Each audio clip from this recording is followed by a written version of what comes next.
Chapter 489, Greed. Despite the severe corruption of the Eye of Truth, its ability to hear the voices of a hidden entity at any moment, and the risk of encountering uncontrollable negative effects, Lumion trusted that fourth epic trier, with its potent seal isolating external influences, provided a safeguard. Even the boons of evil gods couldn't trace back to their source, making it unlikely for him to hear the hidden sage's ravings. In this realm, there should be no adverse effects when using the Eye of Truth, especially within the mirror's fourth epic trier. However, Lumion acknowledged the potential presence of a fallen angel from the mystery prior pathway or remnants of corresponding divine power. Even with the Eye of Truth, there was a chance of hearing voices he shouldn't. Consequently, Lumion didn't plan to use it extensively. He intended to locate Mirror Gardener Martin and remove the mystical item when the opportunity presented itself. Through the lens affixed to his eye, Lumion discerned nearly invisible spider silk swaying around Franca, subtly influencing male Jenna and the other mirror people. Similarly, male Franca had created a plethora of spider silks, utterly unaffected by the constraints of the term witch. Lumion also took note of the fine snake-like black hair covering the area. They manifested and disappeared, delicately caressing every living being they touched. Their origins seemed to be the black pillar extending into the sky. Concurrently, Lumion's left eye reflected Mirror Gardener Martin. Concealed beside a grayish-white stone pillar, he seemed invisible. Without hesitation, Lumion activated the black mark on his right shoulder, the fifth time since becoming an ascetic. With the Eye of Truth in place, he instantaneously vanished, reappearing behind Mirror Gardener.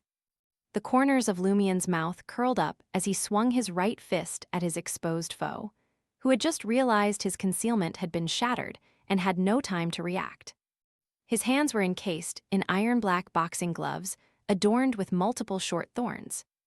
Flag! In the midst of Mirror Gardener's attempt to lunge forward and transform into a burning white spear, flying to the opposite side to distance himself, Lumion landed a punch behind his ear. In a haste, Mirror Gardener could only duck, abruptly contorting as if he were boneless, attempting to somersault away. Bang! Lumion's right fist connected with Mirror Gardener's right shoulder. The impact distorted the other's shoulder, causing his body to stagger, nearly losing balance. Mirror Gardener's combat prowess proved formidable. Despite tumbling to the ground, he seized the opportunity to pivot. He was unfazed by the potential of the white beams or being shot in the head. He still possessed mirror substitution. Confronting Lumion, who lunged at him with blood still dripping from his iron-black boxing gloves, Mirror Gardener smiled, his eyes reflecting blatant greed. This time, Lumion opted to trigger greed. In an instant, Mirror Gardener ignited with blazing white flames, morphing into a spear charging at Lumion. At this range, he doubted that Lumion could evade the impending attack. Having committed to close combat, he had to bear the consequences, rendered unable to fully utilize spirit world traversal. Lumion didn't attempt to dodge, nor did he plan to. He swiftly adjusted his posture, watching as the blazing white spear collided with his right chest. His defense against flames was robust. The blazing white spear took nearly 2 seconds to burn through his skin and flesh. Yet, Lumion maintained a smile on his face. The pain only contorted his countenance, a testament to the resilience of an ascetic. Anthony Reed's placate had indeed restored Lumion's composure, but the psychological issues brought to light lingered for the time being. With 2 resounding bangs, Lumion seized the opportunity to deliver a left and right punch to the burning white spear. He exploited every chance to kindle Mirror Gardener's desires and emotions. Ultimately, the blazing white spear pierced Lumion's right chest, propelling him more than 10 meters through the air. Lumion's smile retained a touch of frenzy. Adorned with a silver earring, he withdrew his right palm, pressed against the grievous wound on his chest, and slid downward. The injury swiftly spread to his abdomen, and almost white crimson flames erupted from Lumion's palm, consuming his mangled flesh. He willingly accepted increased risk in the future to mitigate the impact of his injuries. With that, his figure melded into the void. Just as Mirror Gardner emerged from the dissipating blazing white flaming spear, Lumion materialized behind him. Bangs, bang!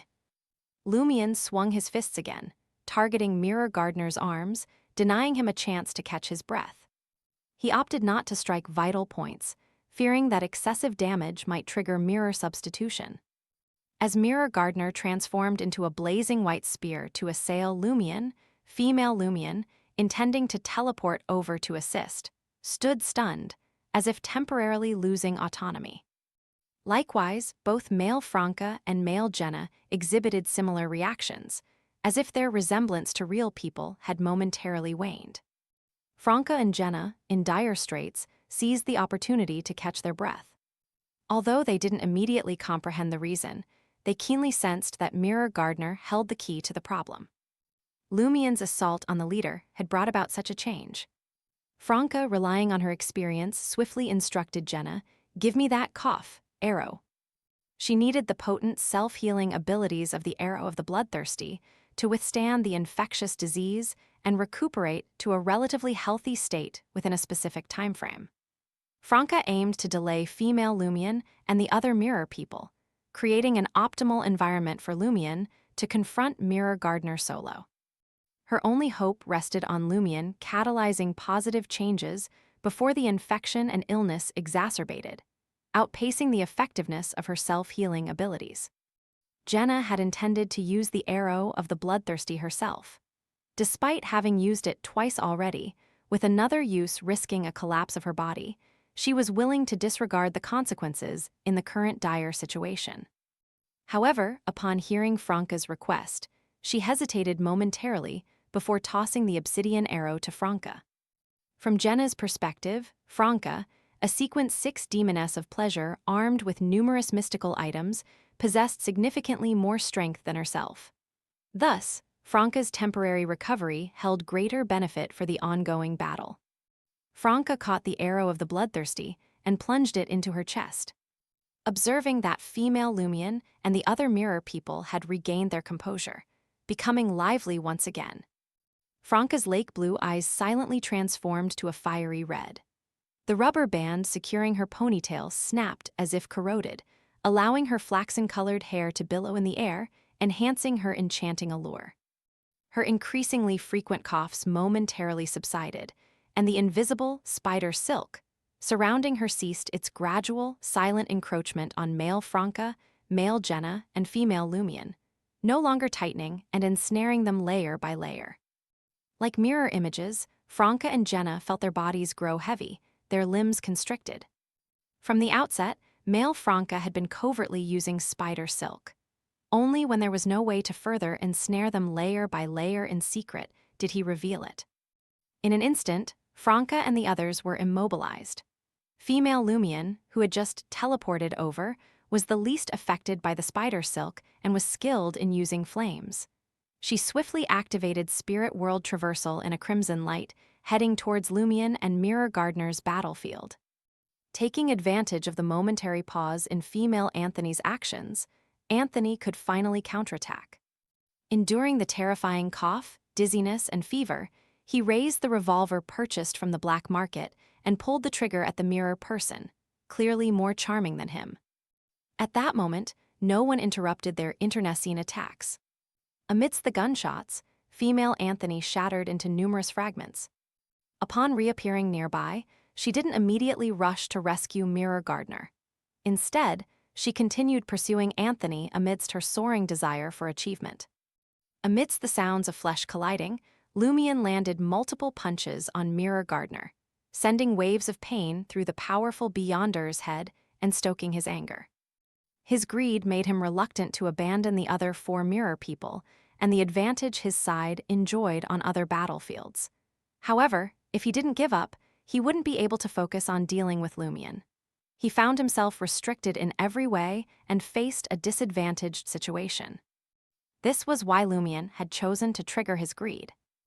Bang! Lumion tightened his fists, delivering a powerful blow to Mirror Gardner. Mirror Gardner crashed to the ground, instinctively summoning a swarm of crimson, almost white fireballs for protection. This caught female Lumion off guard as she had just teleported over. Unfazed by the nearly white crimson fireballs, Lumion swiftly teleported toward Mirror Gardener. The safest spot was, of course, where the caster stood. Amidst the explosive chaos, Lumion gritted his teeth against the searing pain in his back and landed another punch on Mirror Gardener's face. The short thorns on the iron-black boxing gloves pierced through skin and flesh.